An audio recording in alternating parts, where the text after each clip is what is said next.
कि मैंने ये स्वीकृत नगर सेवकों को लेकर के जब मैंने यह देखा कि जो लीगल प्रोसीजर है उसका फॉलो नहीं किया है महानगर पालिका प्रशासन ने और मनमाने तरीके से स्वीकृत नगर सेवकों का चयन किया गया है, उस हिसाब से मैंने जब सारा चीज़ मैंने देख लिया, स्वीकृत नगर सेवकों के लिए जो कायदा है, कानून है, जो उसके क्वालिफ़िकेशन है, जो डिसाइडेड है, उन किसी भी क्वालिफ़िकेशन पे उस तरीके का एग्जामिन करके स्वीकृत नगर सेवकों का चयन नहीं किया गया और न ही जो लीगल प्रोसीजर है स्वीकृत नगर सेवकों के नामांकन से लेकर के उनके डिक्लेरेशन तक का वो फॉलो नहीं हुआ है। ये मुझे दिखाई दिया तो मैंने इसके लिए इलेक्शन पिटीशन दाखिल किया कोर्ट में।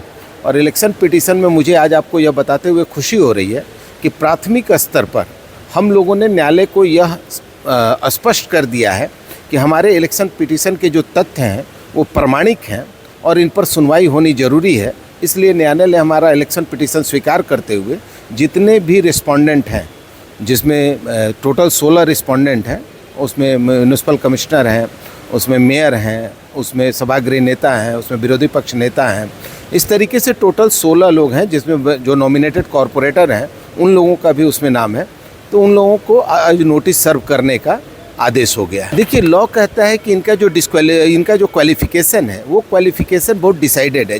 या तो वो नवी म्यूनिसिपल कॉरपोरेशन के बहुत अच्छे जानकार होने चाहिए या पदाधिकारी होने चाहिए, उनके लिए है। फिर चार्टर्ड अकाउंटेंसी में किसी का अच्छा अनुभव होना चाहिए या तज्ञ होना चाहिए वो चार्टर्ड अकाउंटेंसी का, या फिर वो एजुकेशन का तज्ञ होना चाहिए, या फिर वो हेल्थ का तज्ञ होना चाहिए, या फिर वो लॉ का तज्ञ होना चाहिए।